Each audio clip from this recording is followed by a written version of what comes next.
All right, straight on with question 4. It's a 4-level laser system. Energy levels labeled 0, 1, 2, 3, no problem. Explain briefly why E2 should have a long lifetime. If this is a 4-level system, then this is the ground state, this is the pumped state, this is the upper, and this is the lower state. So it's here, this is the laser transition. And so therefore we need population inversion between these two. So that's what they're looking for here. Explain why E2 should have a long lifetime. E2 needs a long lifetime to allow population inversion to occur.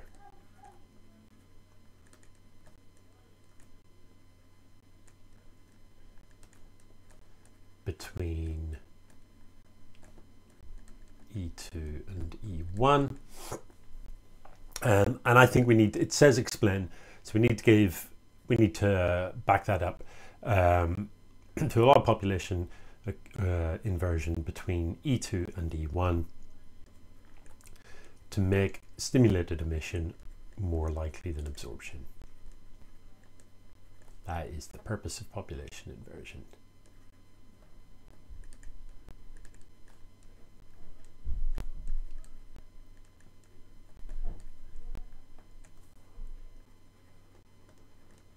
Okay.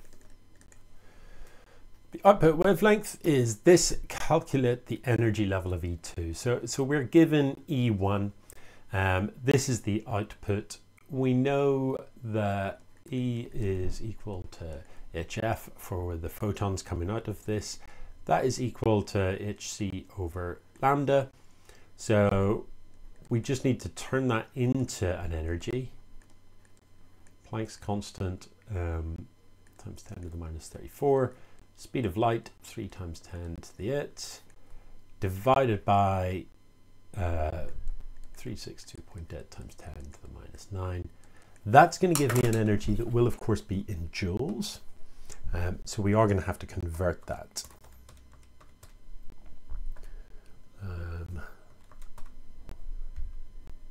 Which is no problem.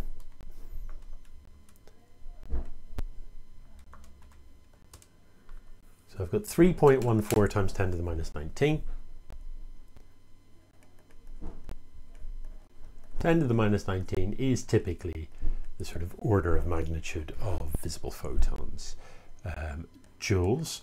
That is, in order to turn that into EV, just going to divide that by E. E, the charge on an electron, not the mathematical constant. So divided by 1.6 times 10 to the minus 19 gives me 1.96 EV. And then the final bit I need to add on. I need to add that to E1 for my final step. I'm doing it on a calculator, I'm taking no chances.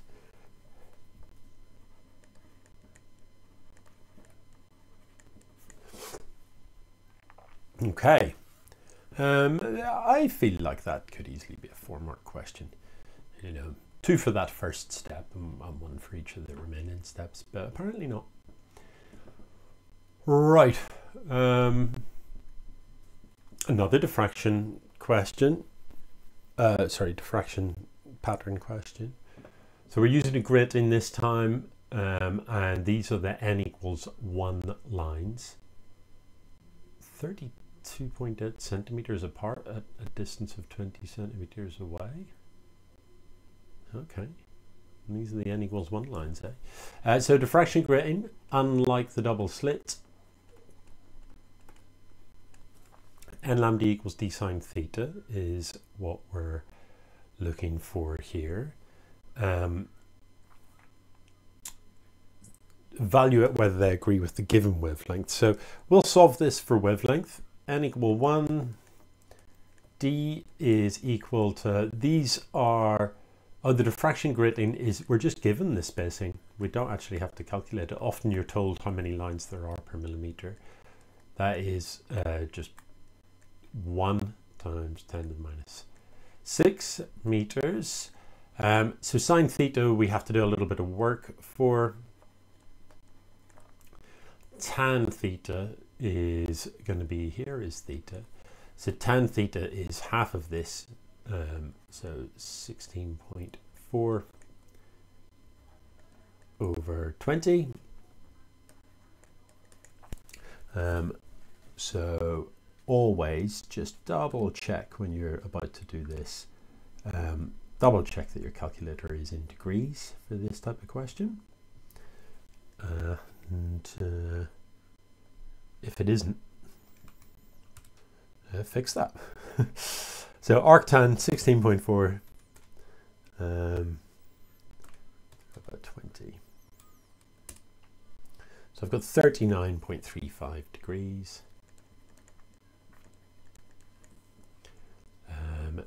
Therefore, that means lambda is equal to 10 to the minus 6 times the sine of that.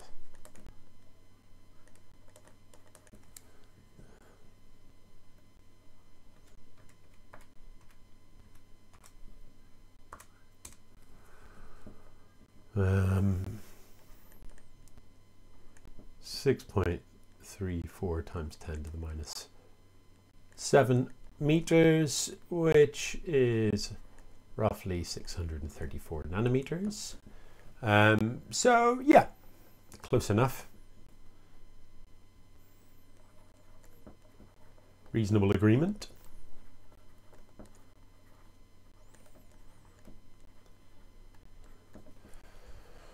Only sort of 1.2 nanometers out, not bad. Oh, okay.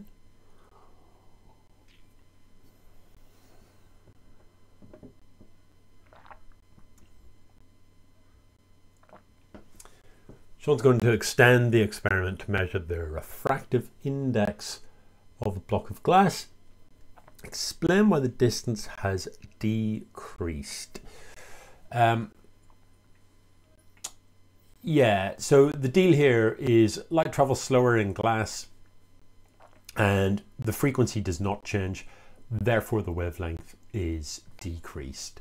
So there's only 2 marks for this, so we just need to suggest those kind of 2 points.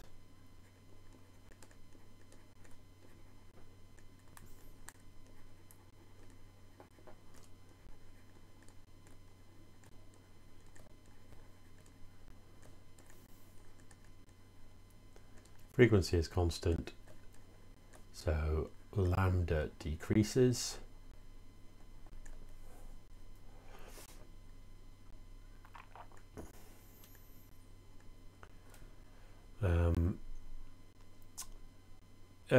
Yeah, and since lambda equals d sine theta decreases, implies theta decreases. And that's going to be okay.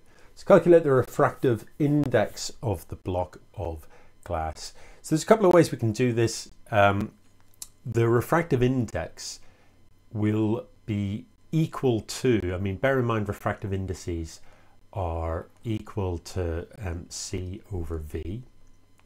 But since frequency doesn't change, that ratio will be exactly equal to lambda air over lambda glass. So all we have to do is find the new wavelength and put it into there. And that is going to get us the refractive index.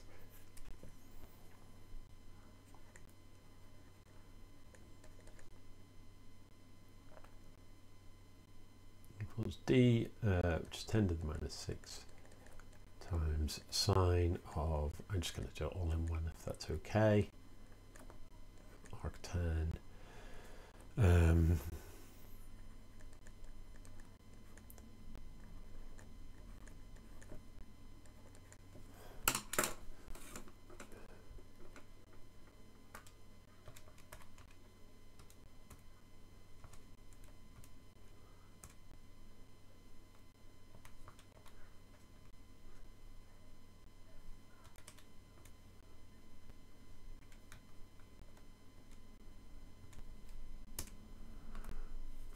3.91 times 10 to the minus 7.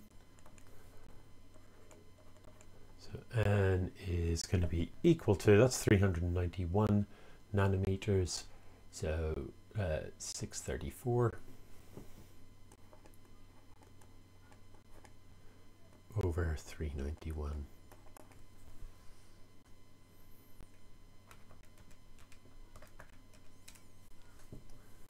1.62. Hopefully that makes sense. And that's it.